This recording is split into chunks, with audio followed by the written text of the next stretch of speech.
Mesdames, Monsieur, bonsoir et bienvenue. Nouvelle édition de Direct. Plein de choses à vous proposer ce soir et on va commencer par le Brexit, le Royaume-Uni qui est en pleine tourmente après le référendum de jeudi dernier. En fait, le Royaume-Uni se débattait hier en pleine tempête avec une poussée indépendantiste en Écosse, également des partis politiques qui s'entre-déchirent, alors qu'en même temps, les dirigeants européens le poussaient vers la sortie. Tout de suite, nous allons voir plus de détails concernant ce qui se passe actuellement en Grande-Bretagne dans ce commentaire de Yara Choucha et puis on revient pour plus d'explications et d'analyses.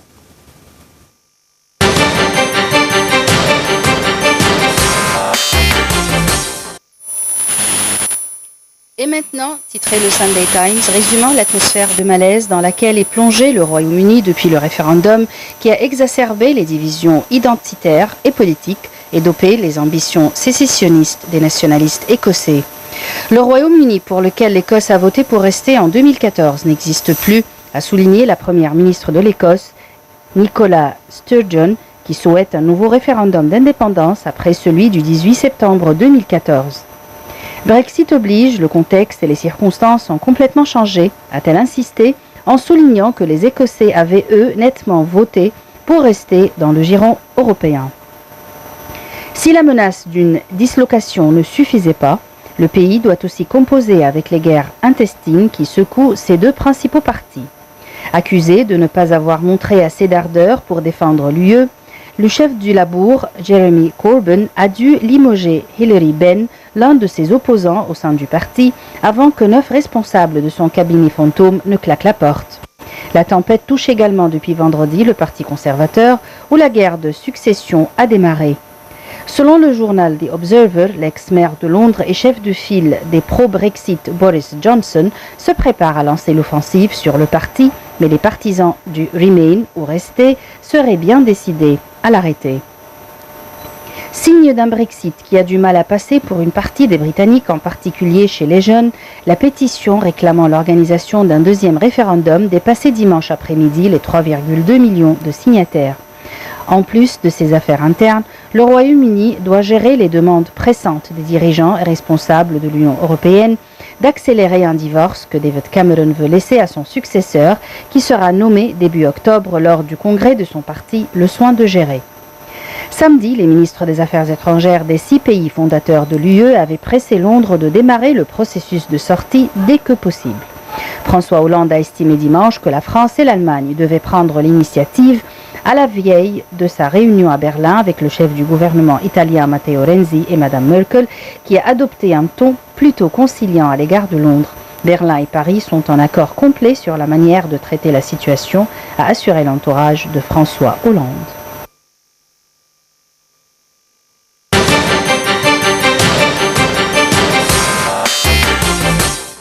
Mesdames, Messieurs, nous avons le plaisir ce soir d'avoir avec nous Dr Hicham Youssef, analyste politique. Bienvenue avec nous. Bonsoir. Merci. Alors, on va commencer par le Brexit. En fait, c'est jeudi que le référendum a lieu et depuis jeudi jusqu'à aujourd'hui, jusqu'à 7 heures, il y a bien sûr plein de choses qui se passent, soit en Angleterre, soit en Europe. D'abord, comment vous avez vu le référendum de jeudi, avant de commencer vraiment les analyses? Tout d'abord, d'après le jeudi et tout ce qui se passe le jeudi après le résultat, annoncer les résultats, oui.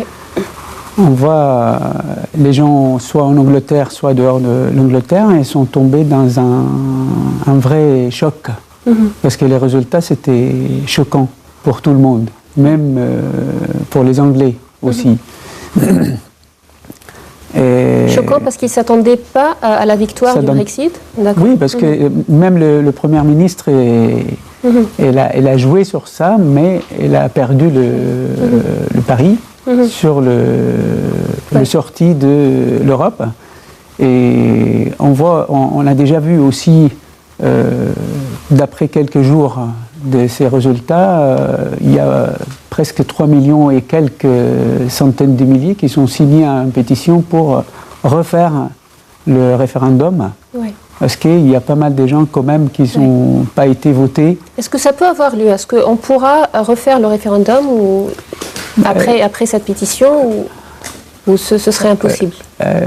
À mon avis, en Angleterre, il y a beaucoup de gens qui rêvent de refaire le référendum. Parce qu'ils ont quand même pris les chocs, eux aussi, Et il y avait un novel qui était quand même très intéressant.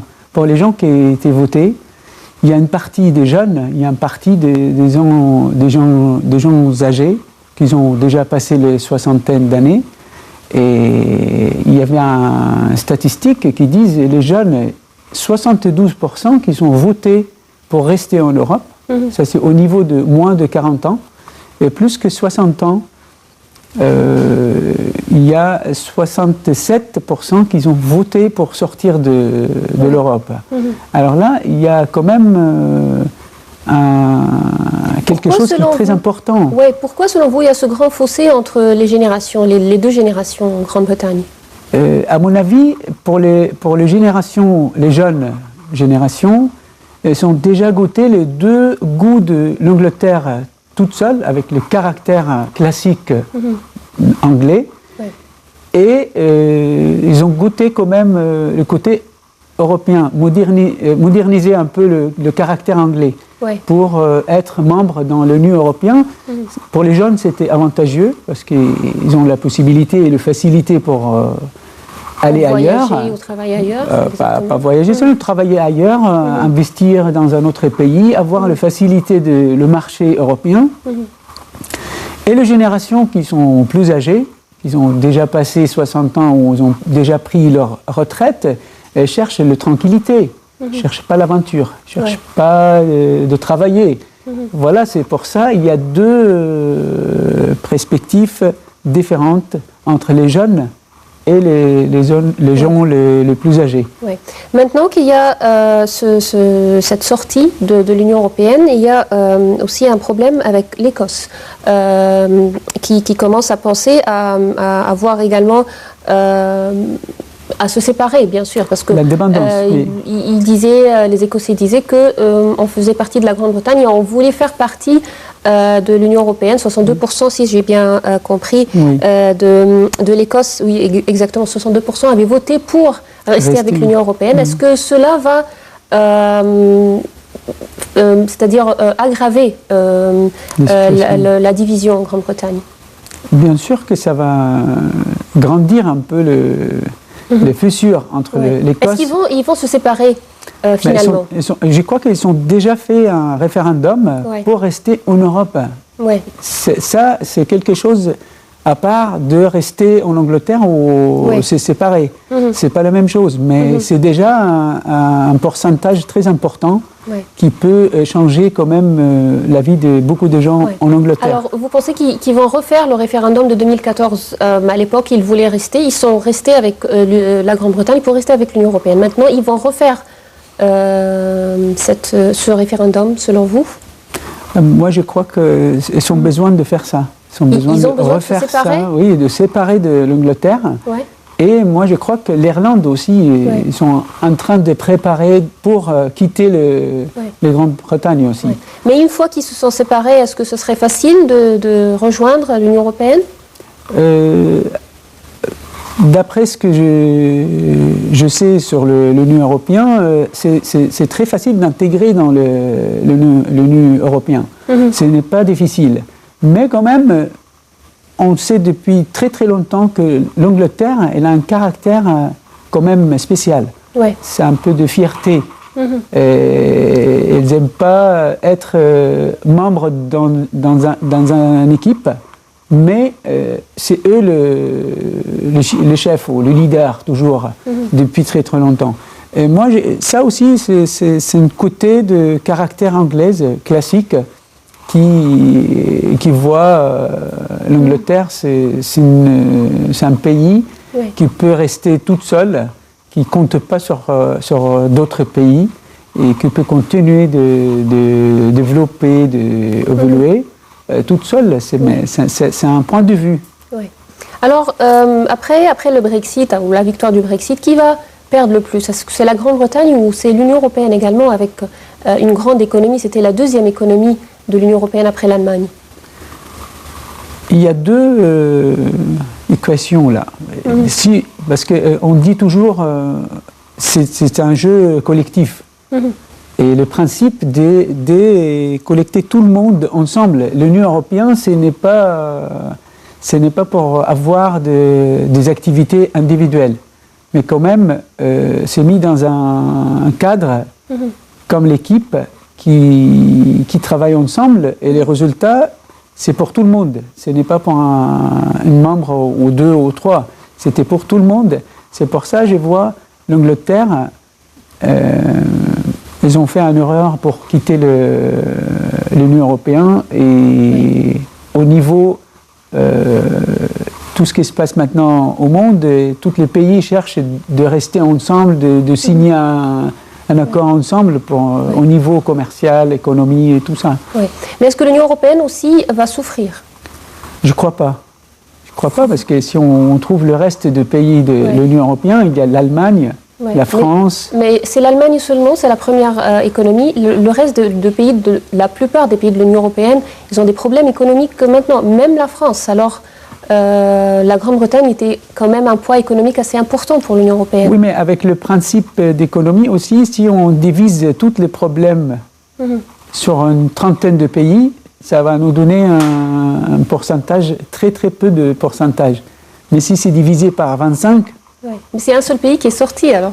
oui, c'est un seul pays, mais quand même c'est un grand pays, comme l'Angleterre. On ne peut pas dire l'Angleterre, c'est comme tous les pays, comme le Portugal, par exemple, comme la Grèce. Exactement, c'est ce que je dis. C'est pas la même chose. Alors ça nous mène à au même point, c'est que l'Union européenne va également souffrir. C'est pas seulement la Grande-Bretagne qui va souffrir. Elle va souffrir, mais pas comme le Grande-Bretagne. Le Grande-Bretagne, ça va souffrir toute seule. Mais l'Union européenne et le soutien de l'un de l'autre, ça va alléger un peu le Quelles souffrance. Conséquences vous voyez pour la Grande-Bretagne dans les mois qui viennent? Tout ça, c'est... Nous, on imagine que... On a vu déjà, par exemple, une baisse de la livre égyptienne... le livre sterling. Excusez-moi, de la livre sterling face au dollar. Alors, est-ce qu'il y a d'autres conséquences aussi qui vont suivre? Ah oui, ou ça va continuer, ou c'est juste parce que à cause des résultats, c'est-à-dire c'est pour le moment et ça va monter encore une fois, ou ça va durer assez longtemps cette baisse selon vous? Il y a deux parties des réponses. La première partie des réponses, pourquoi le livre sterling baissait 10% dans quelques heures seulement, après les résultats. La nouvelle, je crois, c'est à cause de la nouvelle. Elle a perdu la force de l'Union européenne. Ouais. Ça, c'est les 10% qui sont plus. Alors là, elle est retournée à son propre valeur. D'accord. Non, elle est retournée à son propre valeur. Ouais. Bon, les gens qui sont passés déjà quelques temps d'avoir le valeur avec l'Union européenne vont réaliser avec le temps que le pouvoir d'achat elle est baissé à cause de le 10% qu'il a perdu. Ouais. Ça, c'est la première partie. La deuxième partie, quand même, au niveau des projets, au niveau du développement, ce n'est pas la même chose comme le Bretagne se présente pour avoir des projets ou de faire quelque chose toute seule que la Grande-Bretagne avec l'Union européenne. Elle n'a pas la même garantie, elle n'a pas la même assurance, elle n'a pas la même... comment dirais-je? C'est pas le même soutien. C'est pas la même soutien, c'est pas la même force. D'accord. Oui. Alors, si vous permettez, nous avons avec nous en ligne M. Saleh Farhoud, qui est président de la communauté égyptienne en France. Alors, bonsoir. Est-ce que vous m'entendez bien? Bonsoir. Bonsoir. Alors, M. Farhoud, on aimerait bien savoir comment la France a reçu la nouvelle de la victoire du Brexit. Oui, il a reçu normal. Tu sais, l'Union européenne, qui est 31 des pays, les mêmes. Il travaille toujours avec le euro sans l'Angleterre, il travaille toujours avec les sterling et tout ça. Mais les politiques européens toujours ensemble, sauf les Bretons, l'Angleterre. C'est un pays qui travaille avec les Américains, toujours derrière les Américains, mais ils s'en foutent l'économie européenne avec. Mais c'est pour ça qu'il est s'enterré tout seul, veut partir de l'Union européenne, mais toujours l'Union européenne sans l'Angleterre, avec l'Angleterre, c'est pour rien du tout.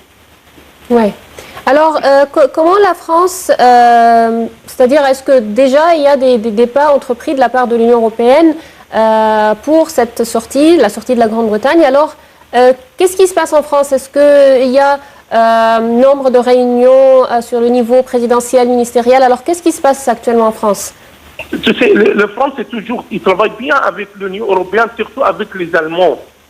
Les pays allemands, c'est un pays très fort avec l'Union européenne, avec quelques pays aussi comme Hollande, comme l'Espagne, mais quand même, ils travaillent bien ensemble. Mais l'Angleterre, c'est un pays tout seul, il travaille toujours tout seul. Il ne veut pas qu'il travaille avec la monnaie européenne. Et c'est pour ça qu'il reste toujours avec les sterling, son sterling, tout ça, les livres sterling. Mais la France, c'est un pays qui travaille bien, aucun des problèmes avec l'intérêt d'Angleterre. Monsieur Farhoud, je vous remercie infiniment. Merci beaucoup. Alors, docteur Youssef, même question pour l'euro. Est-ce que c'est vrai que la Grande-Bretagne n'a jamais utilisé l'euro, mais est-ce que l'euro va aussi subir des conséquences de cette sortie de la Grande-Bretagne? Jusqu'à maintenant, je crois que rien ne s'est passé. Mais est-ce que c'est-à-dire dans les mois qui viennent, avec le retrait complet de la Grande-Bretagne, on aura une influence sur l'euro? Moi, je crois que l'euro s'attacher maintenant avec le dollar.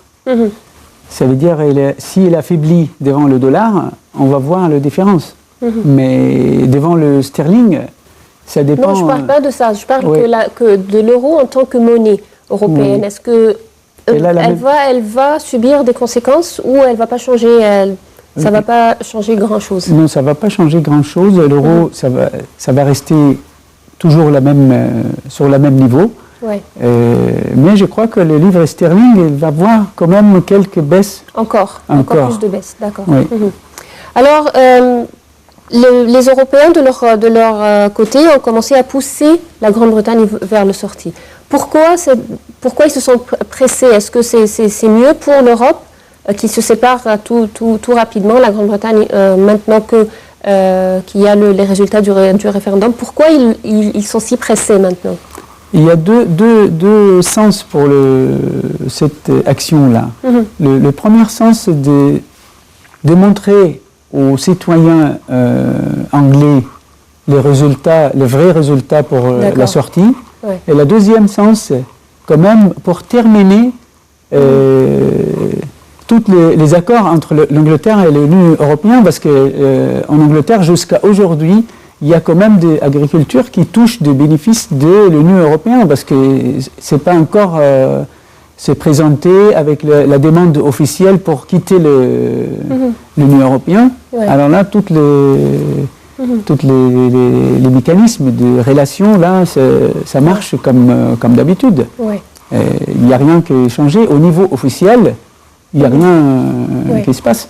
Alors, au sein de l'Union européenne, on aura des changements majeurs également. Est-ce qu'ils doivent maintenant reconstruire toute l'Union européenne de nouveau pour pouvoir surmonter, bien sûr, les conséquences de cette sortie? Oui, mais je ne crois pas qu'il faut changer tout. Il y a quelques modifications seulement pour ne pas avoir pour ne pas tomber dans cette situation encore, parce que on ne paye pas en Hollande. Ils ont fait un sondage. C'est pas un référendum, mais ils ont fait un sondage quand même. C'était moitié-moitié pour sortir ou rester dans l'Union européenne. Ouais. On a quand même le Norvège, qui n'était jamais rentré. La Suisse aussi, ils ont gardé leur monnaie. Il y a quand même des pays... Exactement, ce serait une question importante, parce qu'on aura d'autres pays qui vont préférer de se retirer, comme la Grande-Bretagne. On en parle déjà, comme vous venez de dire, il y a de la France, il y a la Hollande, et il y a plusieurs pays dont le peuple hésite déjà à sortir de l'Union européenne. Est-ce que vous voyez que ça va arriver? Tout est possible. Ouais. On ne peut pas dire non, c'est impossible, mais tout est possible. Mais spécialement la France, je ne crois pas. Parce que la France et l'Allemagne, c'est les deux pays qui sont le plus motivés de garder l'Union européenne. Oui, mais c'est en tant que dirigeant. Mais je crois que le peuple n'a pas toujours le même opinion. Le peuple, je confirme, le peuple aussi, qui aime beaucoup, parce que le peuple français aime beaucoup voyager. C'est le peuple le plus voyageur au monde.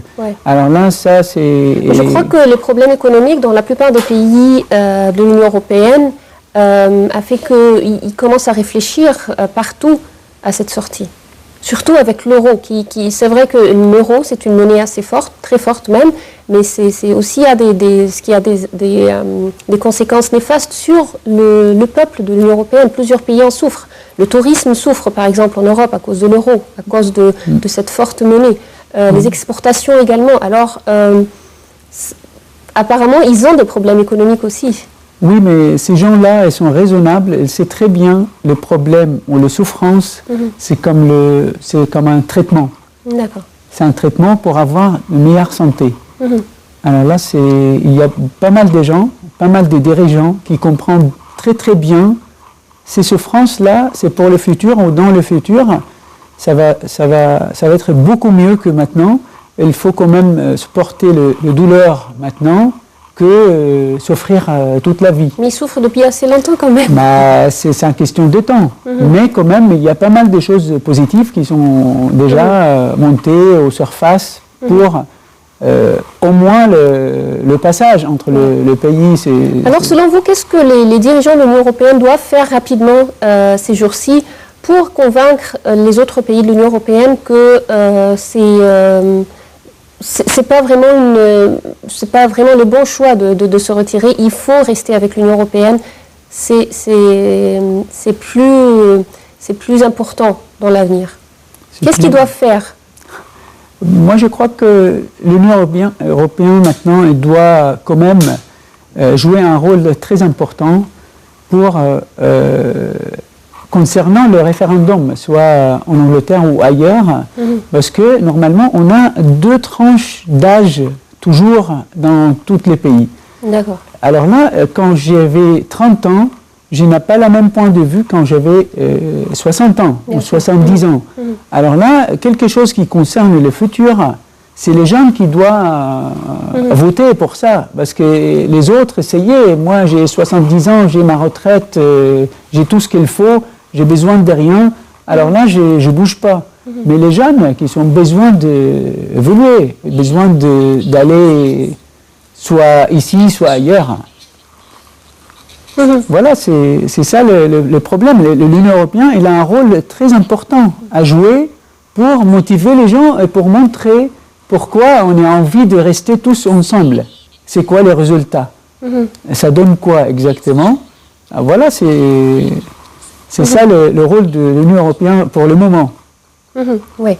Alors, si vous permettez, nous avons avec nous en ligne Madame Eva Sainz, qui est chercheur dans les affaires arabes, qui va nous parler de Bruxelles. Alors, bonsoir. Est-ce que vous m'entendez bien? Alors, bonsoir.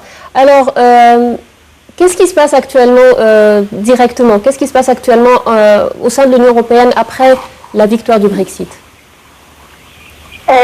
Oui, donc il y a... on a eu les résultats vendredi et c'est vrai que là, pour l'instant, on est au premier tâtonnement ici à Bruxelles. De la part de Londres, déjà,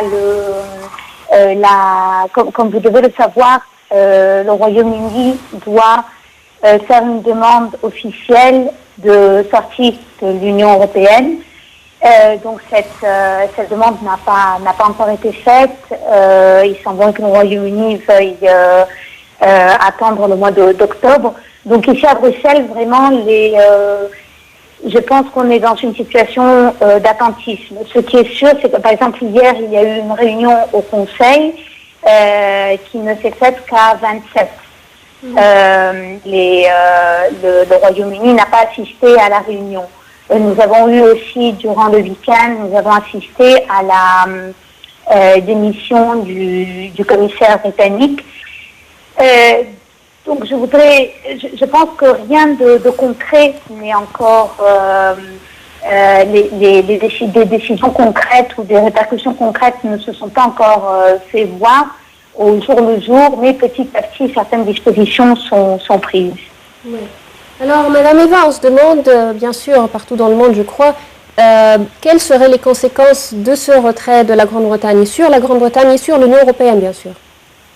Oui. Alors, sur la Grande-Bretagne, déjà, on voit au niveau politique un certain malaise, que ce soit à droite comme à gauche. On a vu que le Labour vit une crise assez importante. On assiste aussi à une crise financière et économique, en tout cas à des spéculations qui sont pour le moins pas très optimistes, assez pessimistes quant à l'évolution de la situation.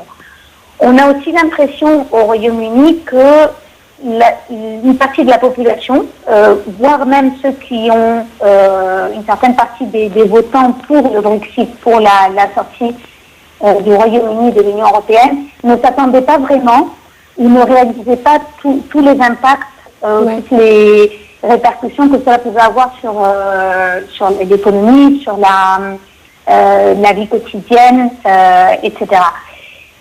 À Bruxelles, de l'autre côté de la Manche, comme je vous dis, pour l'instant, il y a certaines décisions politiques ou certaines mesures d'ordre politique qui ont été prises.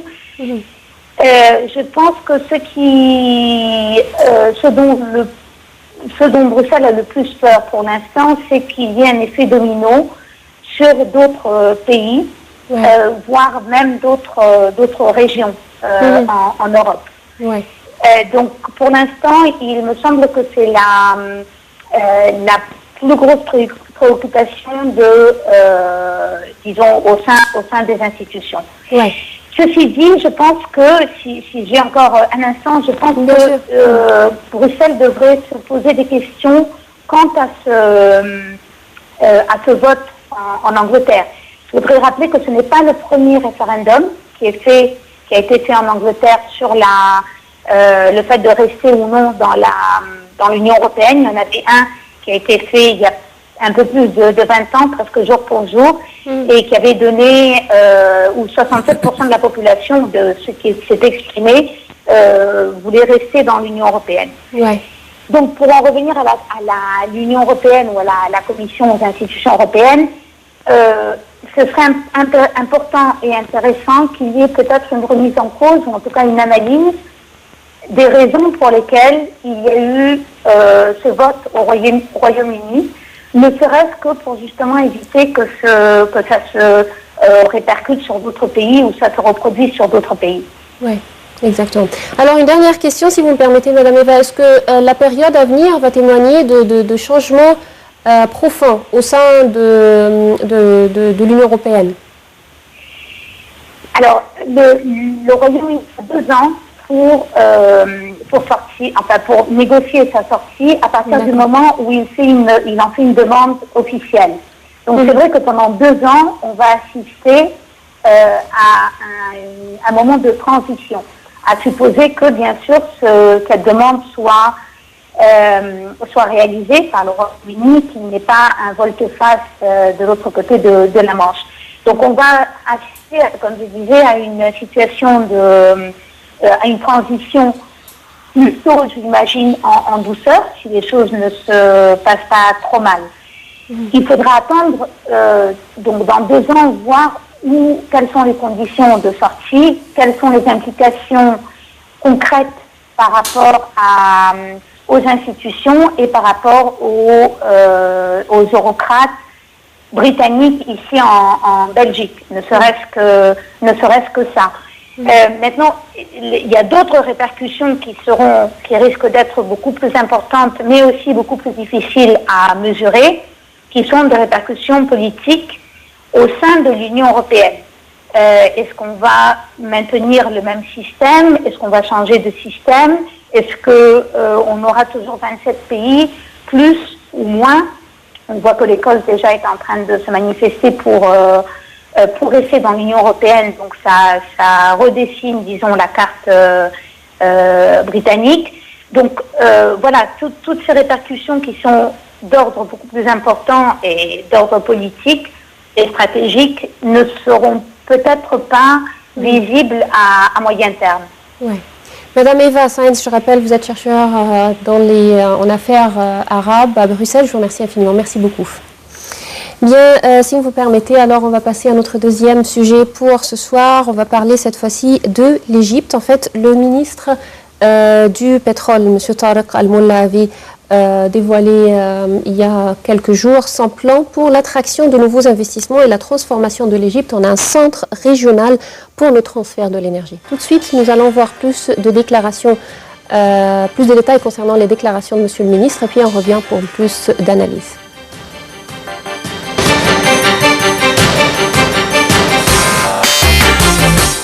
Tariq Al-Mullah a affirmé que la transformation de l'Égypte en un centre régional pour l'échange d'énergie est un objectif stratégique que le ministère du Pétrole tentera de concrétiser au cours des 3 prochaines années. Dans une interview à El Ahram Hebdo, M. Al-Mullah a indiqué que le ministère a ainsi signé des accords avec des entreprises étrangères afin de renouveler et de créer un réseau d'infrastructures permettant un tel objectif. Ports, gazoducs, usines de liquéfaction, de gaz, laboratoires et raffineries dans tous les gouvernorats du pays. Les découvertes prometteuses en Égypte soutiennent la réalisation d'un tel objectif. Tout cela permettra d'accroître le rôle de l'Égypte dans la région et sa capacité à satisfaire les besoins du marché. Le ministre égyptien a aussi ajouté que le ministère a tenu à payer ses engagements aux entreprises lors de la dernière année. Il a ajouté avoir payé presque la moitié de la valeur de ces engagements, soit 3 milliards de dollars sur un total de 6,3 milliards. Il s'agit en fait de la valeur des achats de gaz et de pétrole à des partenaires étrangers pour satisfaire les besoins du marché local. Il a également indiqué qu'ils ont un plan précis pour le paiement de ces engagements au cours de la prochaine période.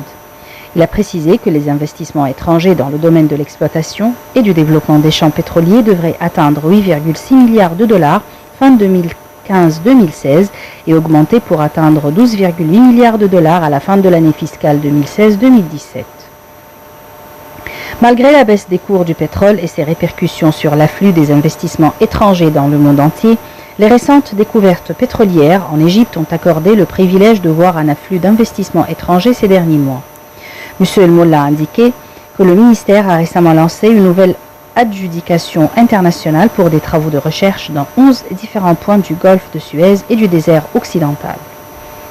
La récente découverte de Zohr, au nord d'Alexandrie, a sans doute transmis un message positif aux entreprises étrangères, a-t-il indiqué.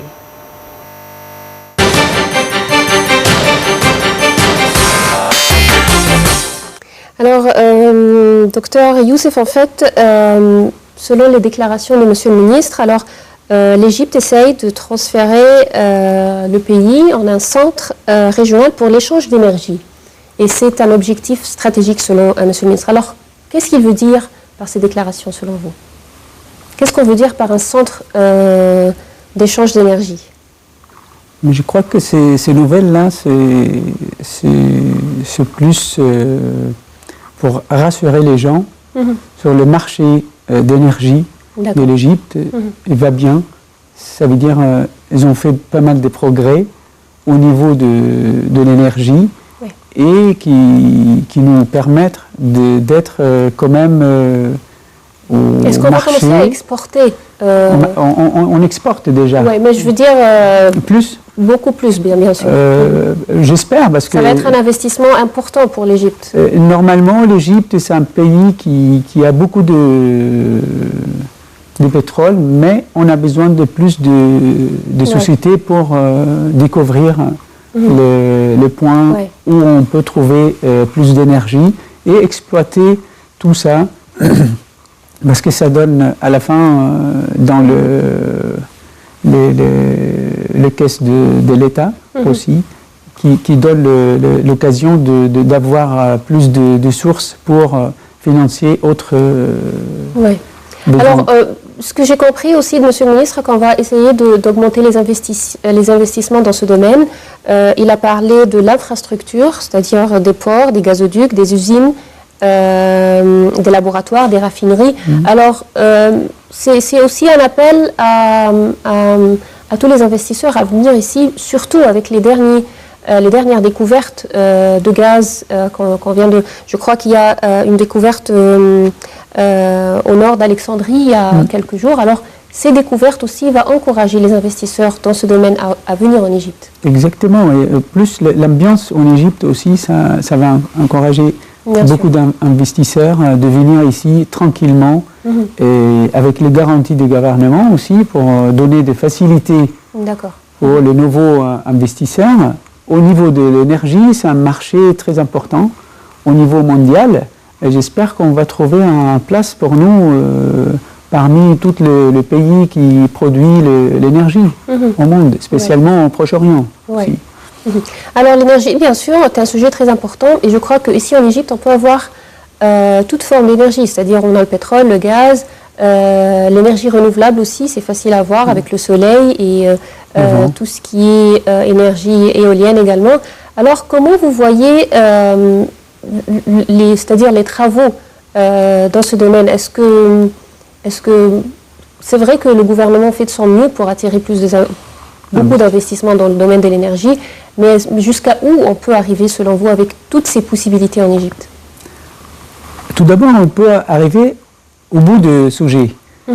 Mais dans le marché de l'énergie, toujours, il y a le partenariat entre l'investisseur et l'État.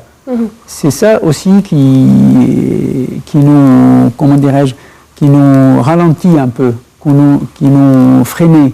Parce que nous, on n'est pas un pays qui produit les machines qu'on utilise pour faire sortir le pétrole. Le savoir-faire, vous voulez dire. Savoir-faire. On a un problème avec le savoir-faire. On est toujours besoin de sociétés internationaux pour nous aider de développer et découvrir tout ça. Alors là, on a déjà presque 50% perdu pour ça. Mais je crois que le marché égyptien aussi, c'est très important. Si on marche à fond, comme on dit, on peut quand même avoir une autre place dans le marché. Il faut dire aussi qu'au cours de ces 2 dernières années, on a vu, même tous les citoyens égyptiens peuvent le dire, on a pu ressentir qu'il y a vraiment un changement avec tout ce qui se passe avec l'électricité, le carburant. On n'a plus ces queues dans pour avoir le carburant, on n'a plus de panne d'électricité comme auparavant. Alors on voit déjà un grand changement en Égypte. Les dernières 2 ans, c'est vrai, le panne d'électricité est disparu, le panne d'essence est disparu, le gasoil, la même chose.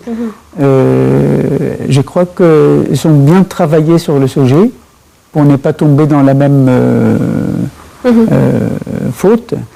Et maintenant, les gens considéraient ça, c'est quelque chose prévu ou quelque chose de normal. La présence de toutes les sortes d'énergie, ça devient normal. Et c'est pour ça, on peut dire, on a retourné vers le norme qu'on a eu l'habitude avant. Mais quand même, c'est un grand travail d'arriver là. C'est grâce quand même à tous les projets qui concernent l'électricité, qui sont déjà maintenant, on est arrivé, on peut dire quand même 99%, on ne peut pas dire 100%, et concernant l'électricité et concernant l'essence, le gasoil, le bouteille de gaz aussi. Il y avait une crise terrible avant, mais maintenant, ça y est, c'est disparu. Et il y a pas mal de choses, pas mal de problèmes très très graves qui sont déjà résolus dans les dernières 12 ans. Alors, Monsieur le ministre aussi a parlé qu'il a lancé une nouvelle éducation pour les travaux de recherche dans 11 régions. 11 régions du golfe de Suez, tout précisément. Et il a parlé aussi de la récente découverte de Zohr, dont je viens de vous parler, au nord d'Alexandrie. Alors, vous voyez qu'il y a aussi beaucoup de chances à avoir, c'est-à-dire avec tous ces travaux de recherche, on a beaucoup de chances à avoir d'autres aussi sources, soit de pétrole, soit de gaz dans le pays. Oui, je suis d'accord avec vous, mais quand même... Les sociétés qui viennent en Égypte pour faire les recherches ont besoin d'être payées, soit avoir leur part comme partenaire. Alors là, c'est toujours la même... Mais je crois qu'il n'y a pas grand-chose à faire dans ce domaine, parce que est-ce qu'ils vont un jour nous donner le savoir-faire? Est-ce que c'est possible d'avoir? Ils vont c'est-à-dire c'est partout dans le monde, c'est pas seulement avec l'Égypte, c'est partout dans le monde. Ce sont ces grandes sociétés de 2-3 pays qui contrôlent partout. Le savoir-faire, on peut l'avoir, mais l'équipement... Fabriquer l'équipement, ça aussi, c'est un grand parti technique. Ce qu'il faut faire, c'est comment négocier un contrat qui est plus rémunérable pour l'Égypte que d'autres contrats, parce que... Non, mais je crois que non, c'est hors de question d'avoir autre formule. Parce que moi, j'ai le savoir-faire et vous avez les sources. Mais ils ont besoin des sources. Ils ont besoin, et nous, on a besoin. On a la même mesure de besoins, nous les deux. Alors là, les deux parties gagnants. On ne peut pas changer ça. Et avec toute avec toutes ces découvertes qu'on vient d'avoir, et également ces recherches, alors, vous voyez que on pourra avoir... c'est-à-dire on pourra avoir d'autres contrats avec, ou changer les contrats ou les points des contrats avec ces compagnies. Parce que comme vous venez de dire, c'est vrai qu'ils ont le savoir-faire, mais nous, on a la source, on a ce qu'ils ont besoin pour travailler, c'est le pétrole. Même s'ils ont les machines, mais nous, on a ce qu'ils ont besoin de travailler sur. Alors, les seules solutions d'avoir plus de contrats. Ça veut dire on va gagner plus d'argent, ou plus de pétrole. Parce que, imaginez qu'on a une vingtaine de sources seulement. Mais on gagne, par exemple, $1 million avec une vingtaine de sources. Si on peut doubler les sources de pétrole pour devenir 40, alors on va gagner $2 millions. On peut mesurer sur ça. Et l'Égypte est très très riche avec les éléments minéraux. Je crois aussi qu'il y a d'autres, comme vous venez de dire, sources importantes, parce qu'il y a aussi le gaz, il y a d'autres ressources, parce que apparemment aussi, il faut dire que ces jours-ci, on a un problème avec le prix du pétrole qui a une grande influence partout dans le monde, bien sûr ici en Égypte également. Alors il faut renouveler les sources pour pouvoir passer cette période de crise avec le pétrole. Renouveler les sources, d'accord. Et renouveler la façon de penser. Ça veut dire qu'on doit quand même monter dans la même wagon des technologies. D'accord. Tous les gens maintenant pensent aux autres énergies, c'est l'énergie solaire, c'est le futur. Oui, c'est ça nous, en Égypte, on a le soleil, on peut dire 340 jours sur 365 jours. Alors là, on a une source naturelle énorme. Mais exactement, c'est ce que je voulais dire par... diversifier les ressources, c'est-à-dire on ne peut pas dépendre seulement sur le pétrole, parce que de toute façon le pétrole va se terminer un jour ou un autre, mais le soleil ne va pas se terminer. Mais malheureusement, toujours avoir l'énergie solaire. Mais malheureusement, pour transformer notre source d'énergie, pour avoir l'énergie avec l'énergie solaire, ça c'est très coûteux. Mais je crois qu'il y a de grands projets dans ce domaine actuellement. Il y a de grands projets, mais ce n'est pas assez. L'Égypte, c'est un pays 1 million de mètres carrés, avec presque 100 millions d'habitants. Quand même, c'est grand, c'est très vaste. On a besoin de beaucoup plus que ça. Et on va passer, si vous permettez, à notre dernier sujet pour ce soir. On va passer de Fallujah et de Daesh. En fait, les forces irakiennes ont affirmé hier qu'ils avaient totalement libéré Fallujah après une opération de près d'un mois. Et le Premier ministre a fixé le cap sur Mossoul. En fait, Mossoul est la dernière place où Daesh existe toujours en Irak, selon le Premier ministre. Alors, tout de suite, nous allons voir plus de détails concernant la bataille de Fallujah dans ce commentaire de Yara Choucha, puis on revient pour plus d'analyse.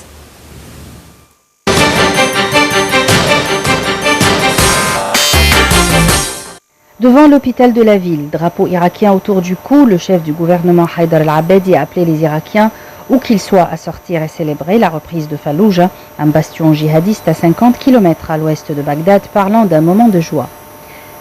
Nous hisserons bientôt le drapeau irakien à Mossoul, a-t-il ajouté, en référence à la deuxième ville du pays située dans le nord. Fallujah avait été la première cité d'Irak à tomber aux mains de Daesh en janvier 2014. Les terroristes avaient ensuite mené une offensive éclair leur permettant de mettre en déroute l'armée irakienne et de conquérir de vastes régions à l'ouest et au nord de la capitale Bagdad, esquisse d'un califat autoproclamé à cheval sur l'Irak et la Syrie.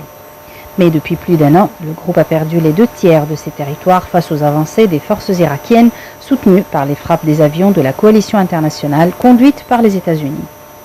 Après avoir repris Ramadi, chef-lieu de la grande province occidentale de l'Anbar, Bagdad a lancé l'offensive sur Fallujah le 23 mai.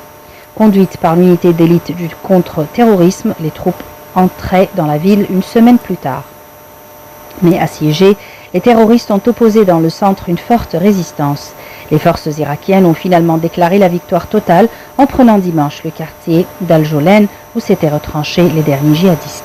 Et la bataille de Fallujah a entraîné une crise humanitaire avec le déplacement de quelques 85 000 civils ayant fui la ville en un mois selon l'ONU.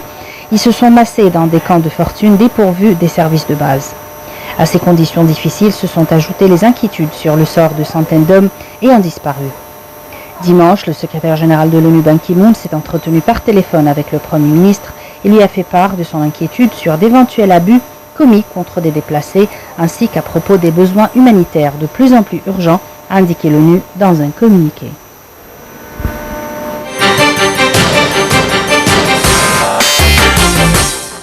Bien, docteur Youssef, est-ce que vous voyez avec cette bataille de Fallujah, on va témoigner de la fin peut-être proche de Daesh en Irak? Puisque selon le Premier ministre, les déclarations du Premier ministre, il reste seulement Mossoul qui est toujours assiégé par ou occupé par le groupe extrémiste Daesh. Moi j'espère, mais je ne crois pas que c'est très facile comme ça de dégager ou finir les problèmes entre le gouvernement irakien et le groupe Daesh. Facilement comme ça, c'est quand même c'est pas facile de trouver un pays comme l'Irak tranquille dans quelques jours. Je sais qu'il y a plusieurs mois. On ne parle pas vraiment que le pays va devenir tranquille. On va dire qu'ils vont se débarrasser de Daesh. Mais il y a d'autres problèmes aussi qui secouent, déchirent l'Irak. Mais je veux dire, en tant que Daesh, selon eux, je ne sais pas bien sûr, mais selon les Irakiens, il reste que Mossoul. C'est vrai que Mossoul est une grande ville, mais ils sont coincés à Mossoul, selon les responsables irakiens. Est-ce que c'est vrai d'abord? Est-ce qu'il n'y a pas d'autres combats? C'est-à-dire le dernier combat, la dernière bataille a eu lieu à Fallujah et il a été complètement libéré. Alors, est-ce que vous voyez que peut-être on aura, où les Irakiens vont se débarrasser de Daesh?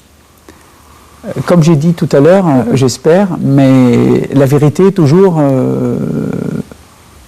c'est pas comme on regarde à la télé, par exemple, qui montrait que ça y est, le Fallujah, elle est toute libérée, et montrer à la même temps un soldat qui tire de son carabine vers l'autre côté. Bien sûr, il reste quand même quelques points, mais j'espère que l'armée irakienne est devenue capable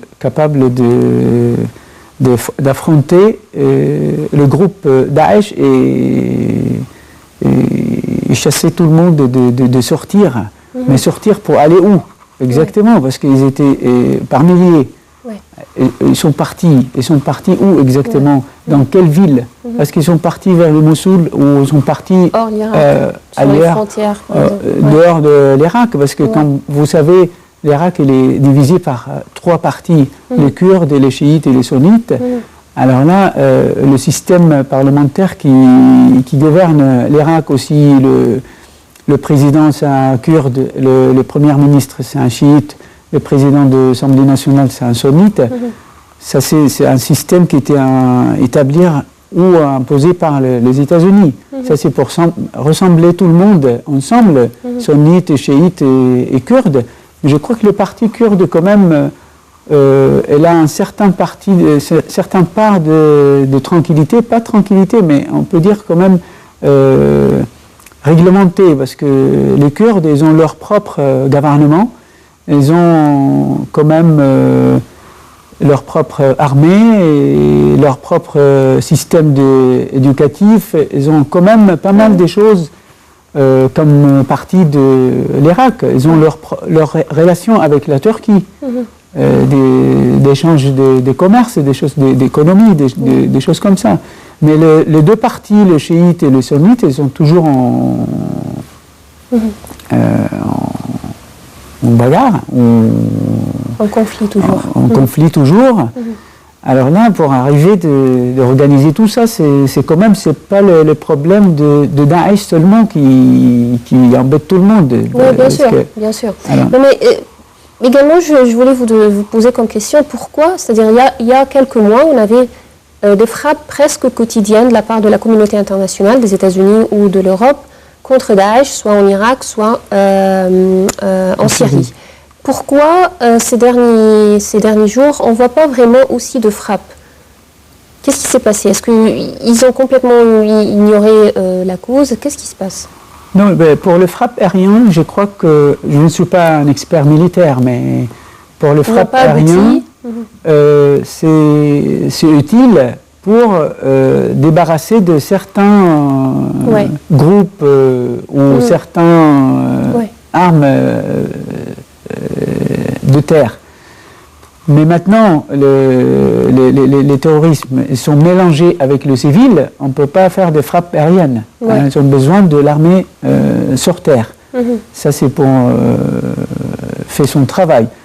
Mais le frappe aérien, ça y est, ils ont terminé leur rôle.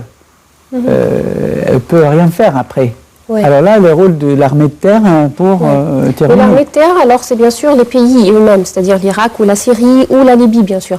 Mais selon vous, quel serait le rôle de la communauté internationale à ce moment? C'est-à-dire, une fois que les frappes aériennes n'aboutissent plus, alors qu'est-ce que les pays occidentaux, comme l'Europe, comme les pays européens ou les États-Unis, doivent faire pour aider ces pays à se débarrasser des groupes terroristes? C'est des aides logistiques, des aides de loin. Parce que leur envoyer des armes, par exemple. Renvoyer des armes, des munitions. Est-ce qu'on pourra savoir ces armes peuvent tomber dans les mains de qui? Par exemple, en Irak, il y a une armée officielle, une armée légitime. Mais par exemple, en Libye même, il y a aussi il y a un gouvernement légitime. Alors, est-ce qu'ils envoient les armes c'est-à-dire au bon côté? Je crois que maintenant, oui, il peut envoyer les armes pour les bons côtés, parce qu'avant c'était difficile. Avant c'était difficile, mais maintenant tout est clair maintenant. En Libye, en Irak, en Syrie, c'est la même chose.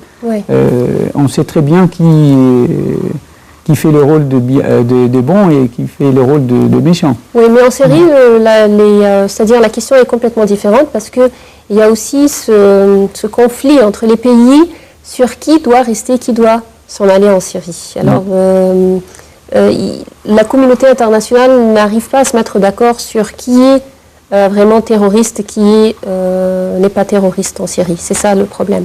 Je crois que les terroristes, ça y est, ils ont dit, ça y est, c'est Daesh en Syrie, c'est les terroristes, mais les opposants et Bachar el-Assad, c'est deux parties différentes. Mais une partie de l'opposition que soutient la communauté internationale sont des partis extrémistes aussi.